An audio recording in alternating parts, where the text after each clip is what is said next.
Je vais la refaire parce que je vais vous enregistrer. Allez. Namasté, académique Octopass. Alors, comment ça va aujourd'hui, mes petits messieurs? Ça va très bien. Ça va, mon grand monsieur. C'est vrai que je suis le plus grand d'entre nous.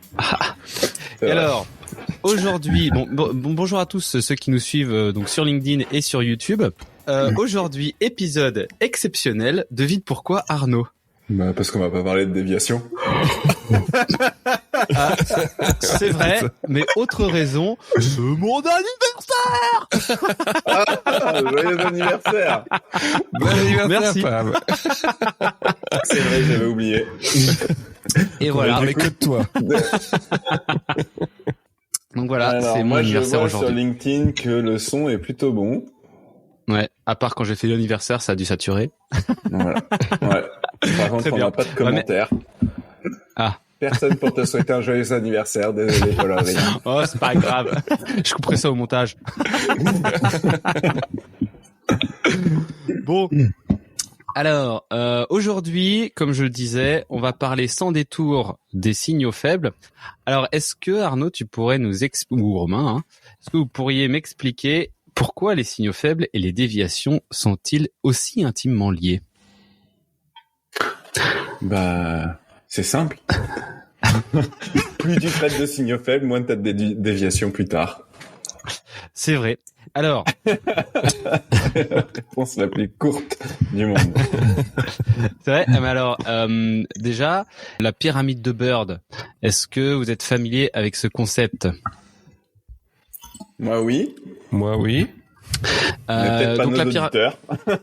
Alors, la pyramide de Bird, bah, pour ceux qui connaissent pas, en fait, c'est un concept dans la HSE qui dit finalement que tous les événements sont proportionnels les uns entre les autres. Enfin, les événements, la gravité, la proportionnalité de la gravité des événements est proportionnelle. Donc, au plus t'as de situations à risque, au plus tu vas avoir de presque accidents. Au plus t'as de presque accidents, au plus tu vas avoir d'accidents légers. Au plus t'as d'accidents légers, au plus tu vas avoir d'incidents sévères. Et au plus t'as d'incidents sévères, au plus tu vas avoir de morts. Donc, ce qui veut dire que pour 1000 situations à risque, tu vas avoir, je sais pas moi, 600 presque accidents, tu vas avoir 100 accidents légers, 10 accidents sévères, 1 mort.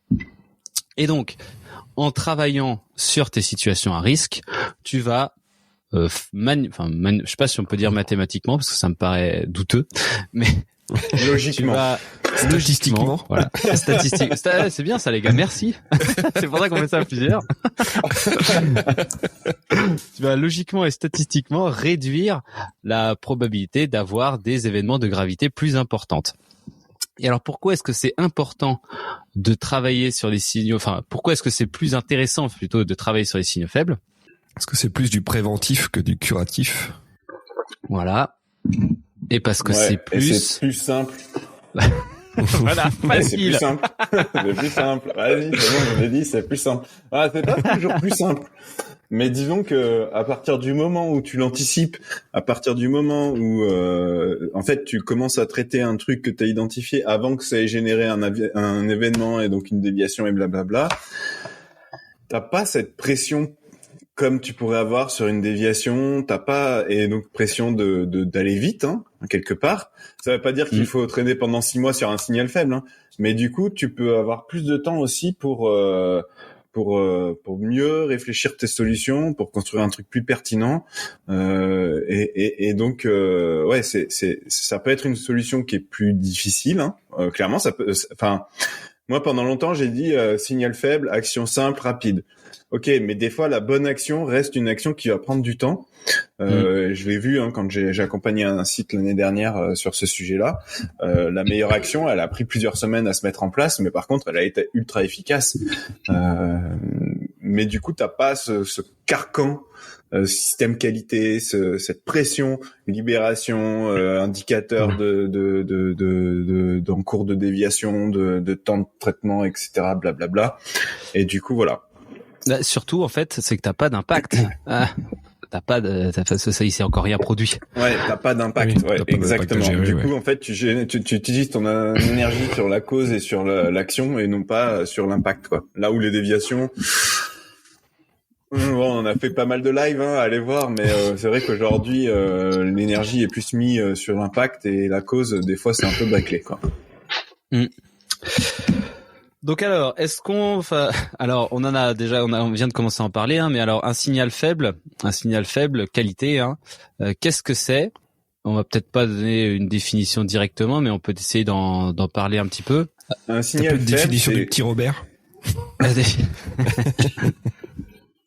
moi, un signal faible, c'est quelque chose que tu vas observer sur le terrain, qui est de nature assez interrogative, on va dire, sur lequel tu t'es habitué de voir ça, alors qu'en fait, ça pourrait à terme, ça représente un risque malgré tout, et à terme aboutir sur un événement qui se produit avec une déviation et tout le pataclan. Mais du coup, il y a plusieurs éléments, c'est que moi, je pense qu'il y a cette notion de tu t'habitues à vivre avec. Voilà, ça c'est très important, ouais. Et du coup, tu fais plus attention. Et le fait que tu fasses plus attention fait que on n'agit pas dessus. Exactement. C'est là, on passe devant tous les jours, mais et en fait le jour c'est le jour où on va moins faire attention parce que finalement on fait attention tous les jours. Toi c'est typiquement quand t'as quand t'as un clou qui dépasse de ta porte, tous les matins tu fais gaffe à pas accrocher ta manche, et puis le jour où t'es pressé, t'es un peu en retard, tu passes ta porte un peu en courant, t'arraches toute ta manche. Voilà. Et moi, j'ai eu un bon exemple de signal faible qualité, parce que là, c'est pas forcément un exemple de signal faible qualité que t'as donné, mais du coup, qui est plus concret. J'imagine que sur vos sites, ceux qui nous écoutent et qui nous regardent, vous avez tous à un moment donné une supervision où il faut sélectionner la bonne recette pour lancer le bon programme de mélange ou que sais-je. Et t'as ce signal faible, c'est quand tu vas dans le menu déroulant des recettes, t'as 50 recettes. Et t'en as genre 3 que tu utilises au quotidien, les autres c'est mais ça c'est celle de l'essai qu'on a fait un jour, blablabla, ça finalement elle est obsolète, gna gna gna. Et donc les opérateurs, ils doivent choisir dans ces 50 recettes. Et au final, le fait d'avoir ces 50 recettes, t'as beaucoup plus de risques de faire un misclick et d'avoir sélectionné la mauvaise recette. Et du coup, qu'est-ce qu'on fait? On va faire un double contrôle par une autre personne pour s'assurer qu'on a mis la bonne recette. Alors qu'en fait, peut-être que nettoyer la liste des recettes qui sont pas utilisées ou ne pas les rendre accessibles aux opérateurs. Alors bien évidemment, on va me dire oui, mais ça c'est pas une action simple. Ouais, c'est pas une action simple, mais par contre, tous les jours, t'as des opérateurs qui vont sélectionner une recette. Tous les jours, t'as un risque qui misclique, qui clique sur la mauvaise. Tous les jours, t'as un risque qu'ils aient lancé la mauvaise. Et le jour où tu vas avoir une déviation, tu vas dire c'est une erreur humaine, il a pas choisi la bonne recette. Et bam, il va se prendre la pluie. Voilà. Alors qu'en fait, t'as un signal faible et tous les jours, tu l'utilises et tous les jours, t'en as l'habitude, tu fais plus attention. Moi j'en ai un pas trop mal aussi avec c'était un contrôle en cours de production, et en fait pour faire c'était un contrôle qui était destructif, donc tu devais faire ça au-dessus d'une poubelle. Et donc le gars il commence ses IPC, il fait tout correctement et tout, et puis tout d'un coup il sort, à la fin il sort et puis il va au-dessus de la poubelle faire son IPC. Et là, il y a un gars qui passe et qui fait, au fait, juste avant qu'il arrive à la poubelle. Et au fait, tu sais, la machine, là, il y a un problème, machin et tout. Et donc, le gars, il fait, fais voir. Il pose ses IPC sur le côté. Et puis, il va donner un coup de main au gars vite fait, quoi. Ah non. Et il revient après, il finit son IPC. Mais, il finit son IPC. Donc, théoriquement tout s'est bien passé, l'IPC a été fait correctement, mais tu vois, ça typiquement le fait que il ait dû sortir de la salle et s'exposer et qu'il ait été d'accord pour finalement pour interrompre ses IPC et pas les finir, ça typiquement c'est un signal faible très intéressant. Et une action qu'on a faite, c'est que on a mis une poubelle spécifique pour les IPC dans le local où il faisait ses IPC, pour que du coup il ait pas à sortir, il ait moins de chances de se faire interrompre. Ouais. Et puis après rappeler que effectivement dans les IPC on a une petite question sur le chat. Dans quel registre conservez-vous ces signaux faibles et de quelle façon les qualifiez-vous? Impact JXP, score risque, etc. Alors c'est assez intéressant comme question.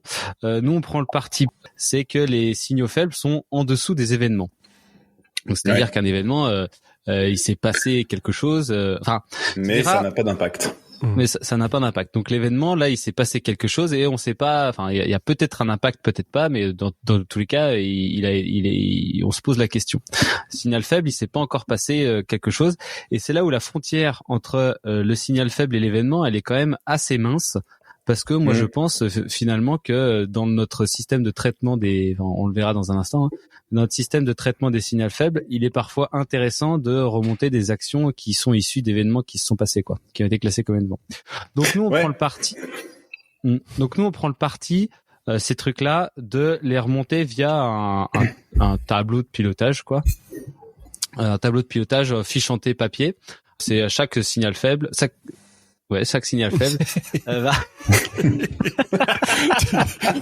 T'as fait une erreur juste avant, mais là tu t'es bien rattrapé. Chaque signal faible est remonté via une fichantée dans un espèce de grand panneau ficheanté, qui après sont évalués. Après, on trouve une action et on suit les actions derrière. Donc là, on garde une trace de quel signal a été remonté. Et une fois qu'ils ont été traités, tes ficheantés, tu les conserves quand même pour avoir une traçade de ce qui a été fait, de ce qui a été remonté. Ouais. Bah en fait, d'un côté t'as le signal et de l'autre t'as l'action. Et en fait, on garde t'as les actions terminées. T'as un peu le Hall of Fame de toutes les actions terminées, et du coup tu peux donc là déjà tu peux faire tes retours aux équipes. Enfin, là on s'avance un peu sur le futur, hein, mais bon, tu faire tes retours aux équipes, et de l'autre côté tu sais t'as le signal faible qui a été traité, donc tu gardes un petit peu un truc, et puis après au bout d'un certain temps tu flushes, Moi mon point là-dessus justement, c'est surtout faut bien comprendre qu'un signal faible, on n'est pas sur un événement qualité, donc c'est pas quelque chose qui s'est produit. On est dans une démarche d'anticipation. On doit se défaire de toute la traçabilité requise par quand il y a un événement qui s'est produit, qu'il soit classé en déviation ou pas, mais voilà, parce qu'en fait là on est dans l'anticipation, et l'objectif c'est justement de favoriser le traitement des signaux faibles. Et si on commence à rentrer dans un truc trop contraint, la traçabilité des signaux faibles, blablabla, ma main a coupé que ça va devenir une usine à gaz qui tournera plus à nouveau, Ouais, tu surtout, fais pas d'analyse de récurrence ou genre de trucs sur des signaux faibles, Non. Ah non. Une fois que tu les as traités, tu le gardes pas pour voir si ça continue à se reproduire ou des trucs, ce genre de choses. Moi, je le ferai pas. Mais après, faut se poser. Tout ça, c'est des très bonnes questions qu'on va continuer de répondre. Mais il faut se poser la question, pourquoi est-ce qu'on voudrait les tracer justement ? Quelle importance ça aurait de tracer ces signaux faibles ? En fait. Tu traces tes déviations et tes événements au cas où ça aurait un impact sur ton produit, au cas où il faudrait revenir dessus. Et après, pour évaluer l'efficacité de tes actions derrière, pour voir si ça reviendra pas dans le futur. Tandis que là, on n'a rien, en fait, y a rien à tracer, il y a pas de risque immédiat sur le produit. Donc, on le prend, on le corrige, mais ça ne sert à rien de le tracer, Enfin, Ouais. Alors on nous dit sur le chat on nous dit on parle sensiblement de Kaizen. Vous en pensez quoi ? C'est les trucs du Lean, effectivement. Avec c'est ça, quand ils font comment on appelle ça là, les tours terrain. Kamishibai. Gemba Walk. Gemba Walk. Pas du tout. Gemba Walk. Alors oui, effectivement. Alors c'est là où c'est super intéressant. Et en fait, c'est là où il y a, je pense, beaucoup de gens qui font du Lean, qui sont cassés les dents sur cette histoire, parce qu'en venant là-dessus, ils n'avaient pas tout le background de justement les déviations, la traçabilité, etc. Et en fait, quand tu prends l'approche de l'autre côté en disant voilà pourquoi on fait des déviations, voilà ce que c'est les déviations, et on va pas y toucher. Et alors du coup, t'as les mecs du Lean qui arrivent en disant regardez ce qu'on va faire, on va tout faire sur des actions rapides avec des petits signaux et tout machin. Et c'est là où toute la qualité freine, enfin toute la qualité d'industrie pharmaceutique freine des cas de fer en disant putain, on va rater quelque chose, qu'est-ce qu'ils sont en train de foutre, ils sont en train de tout modifier sans nous le dire.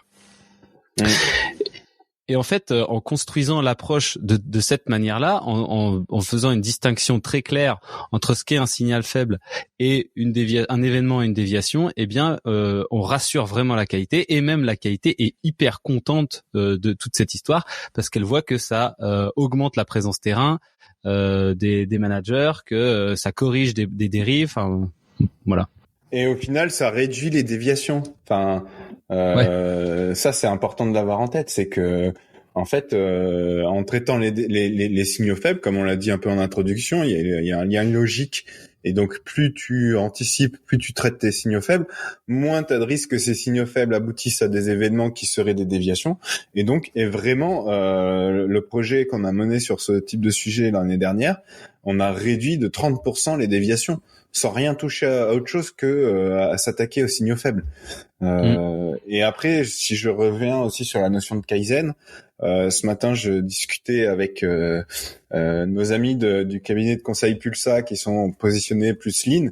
Et c'est vrai qu'il y a une espèce, dans l'industrie pharmaceutique, il y a une espèce de barrière très ferme et très forte entre la qualité et ceux qui font du lean. Et en règle générale, la qualité est plutôt très réticente à toutes ces démarches lean. Alors que finalement, en fait, oui, c'est du Kaizen, mais dans lequel on va intégrer la notion de risque qualité produit au sens qualité comme les qualiticiens l'entendent.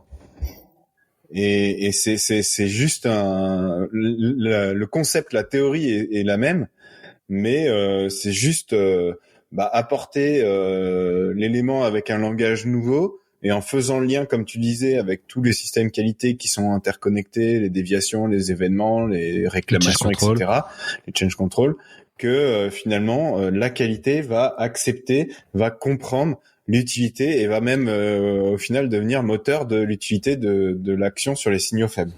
Et d'ailleurs, on le verra après avec les observations de tâches, mais quand tu mets ça en place, en général, finalement, la qualité commence à faire des observations de tâches, des tours terrain et des trucs comme ça. Et c'est là où ils font, oh, on en est là, en fait. ouais, ça c'est fou. Hein. Ça, c'est fou. Alors, on peut faire un petit peu de théorie sur donc les signaux faibles. Donc, on a regardé un peu de ce qui s'écrivait dans la littérature. Donc, un signal faible, ça a 4 caractéristiques qu'on va pouvoir. Donc, ça va résumer un peu ce qu'on vient de dire là. Première caractéristique, c'est que c'est difficilement interprétable. Donc c'est-à-dire que quand on est dans la tête dans le guidon finalement, eh bien on va avoir du mal à le déceler. En fait c'est un condensateur qui a pété ça. Non, c'est un ballon d'anniversaire de mon fils de la semaine dernière qui reste encore, qui a éclaté. Il s'est fait squatter. Bon, bref. Donc, ouais, difficilement interprétable. Quand t'as la tête dans le guidon, finalement, tu vas jamais le voir. Et c'est très compliqué à voir pour une personne qui est baignée dans le process. Et, toute une partie de cette intervention consiste à sortir la tête faire sortir du quotidien tous les gens et à faire prendre du recul par rapport à ouais en fait c'est chiant quoi. Par exemple l'autre jour j'étais dans une salle encore une fois une salle d'IPC et le gars il commence à faire ses IPC et puis tout d'un coup le néon il fait puis je regarde et je vois que il y avait 6 néons dans la salle. Sur 6 néons il y en avait que 3 qui fonctionnaient et sur les 3 qui fonctionnaient, il y en a un qui était en train de faire sachant qu'on était sur un IPC où le gars il devait regarder plein de trucs, enfin tu sais le marquage, après il devait regarder des particules, enfin bref, il avait plein de trucs à regarder quoi. Et ça typiquement voilà, il y a 2 fois moins de lumière que ce qu'il devrait avoir et plus après un truc super chiant qui vient en continu. Donc tu pourrais dire ça c'est important quoi. Mais ça a changé et lui ah oui c'est vrai ça fait longtemps on l'a toujours eu comme ça. Bah oui mais voilà exactement. Et donc le difficilement interprétable comme tu dis une personne seule ne peut pas s'en rendre compte, mais c'est justement lié à ce qu'on disait tout à l'heure, c'est qu'on a pris l'habitude de vivre avec et du coup forcément on n'y fait plus attention quoi. Ensuite un signal faible ça va également être informel. C'est-à-dire que il faut, justement, ça c'est ce qu'on disait, il faut pas le traiter comme une déviation, c'est-à-dire que c'est quelque chose qu'il va falloir régler, mais par un processus naturel d'amélioration continue. Sans surtraçabilité, sans surcharge, et par contre, ça, enfin, on le développera un peu plus tard, mais c'est là où c'est une difficulté extrêmement importante, c'est l'addition de la charge de travail par rapport aux intervenants. Parce que on dit, voilà, c'est informel, il faut le traiter comme de l'amélioration continue. Mais toi, le pauvre service maintenance qui lui qui est déjà un peu enseveli sous ses CAPA, sous ses maintenances préventives et tout, il y a un gars qui arrive et fait, ouais, tu pourrais aller me changer les 3 néons de la salle 2, s'il te plaît. Tu vois, c'est ça en plus, quoi. Et alors, c'est un peu chiant. Enfin, c'est un peu chiant. Ça, c'est le côté un peu chiant de tout ça. C'est que il faut que tous les intervenants comprennent, tous les acteurs comprennent ce qu'on est en train d'essayer de faire, et que au long terme, ça va avoir un bénéfice important pour tout le monde. Ouais, non, ça c'est clair. Et en plus, par rapport à ce que tu disais, moi, ce que je disais aux personnes que je coachais, c'est déjà en action, commencez par réfléchir qu'est-ce que vous pouvez faire à votre niveau sans avoir besoin de solliciter d'autres services.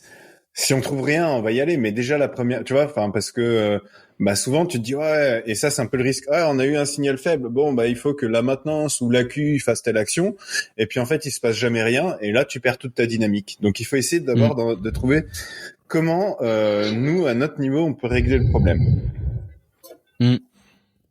Et c'est là où je te rejoindrais de ce que tu as dit au tout départ, c'est-à-dire que la meilleure action, ça sera peut-être effectivement une action qui mettra un peu plus de temps, mais dans tous les cas, il y a forcément une action et qui là pour le coup a pas forcément, enfin là pour le coup peut être une communication à l'équipe, peut être une formation, une courte forme, enfin un rappel opérateur du coup, parce que finalement il n'y a pas encore eu de conséquences. Après on le verra avec l'observation de tâches, il y a des moyens plus intéressants de le faire, mais voilà. Donc et ça c'est une action court terme qui va avoir un effet court terme. Et qui est très importante à faire rapidement parce que on vient de se constater qu'il y a une dérive qui est en train de s'installer et hop, on coupe court à cette dérive avant qu'elle n'ait de conséquences. Et c'est là où du coup sur ces trucs-là, on peut permettre de faire des actions simples, court terme, comme le rappel opérateur, quoi. Enfin, il y a encore rappel opérateur. On verra après. Ensuite, un signal faible est également improbable. C'est-à-dire que quand on le voit et quand on le dit, les gens disent en général non mais ça va, on fait attention. Ou alors non mais ça on sait, on fait bien mais on sait, ça on sait. Tu vois, c'est typiquement le carter après la sérialisation, toute la ligne était carterisée et pourquoi ? Parce que du coup, on peut pas, une fois que c'est sérialisé, tu peux pas réintroduire derrière le module de sérialisation, sinon c'est le bordel ou enlever. Et donc là, tout était carterisé. On passe sur une, se fait tiens, c'est marrant ce carter là, il est déboulonné ouvert. Et déjà ça c'est un signal, mais après quand tu c'est un signal, quand tu poses la question, le gars il dit non mais en fait là c'est parce que il y a toujours des bourrages à cet endroit-là, du coup on fait gaffe, on déconditionne et tout, on décommissionne et tout, pas de problème, on gère quoi. Et fait, mais pourquoi il y a tout le temps des bourrages ? En fait, c'est parce que cette ligne-là, elle s'arrête pas. Enfin, ce morceau de la ligne, il s'arrête pas quand celui-là, il s'arrête et du coup, ça continue d'envoyer des boîtes. Et puis, mais comment ça se fait ça ? Et fait, on sait pas trop. Mais et puis à côté, il y a un technicien qui fait, mais si, normalement les deux sont asservis. Et là, il va dans le menu, il commence à mettre les mots de passe et tiens, tu vois. Et là, c'est asservi. Quand celle-là elle s'arrête, celle-là, maintenant, elle va s'arrêter. Oh là là là, c'est incroyable. Finalement, tu sais, en regardant un peu le truc fonctionner, déjà, on a réglé rapidement un problème. Mais donc là, il y avait un signal qui était que faut aller regarder sur toutes les autres lignes si l'asservissement il a été enlevé ou pas.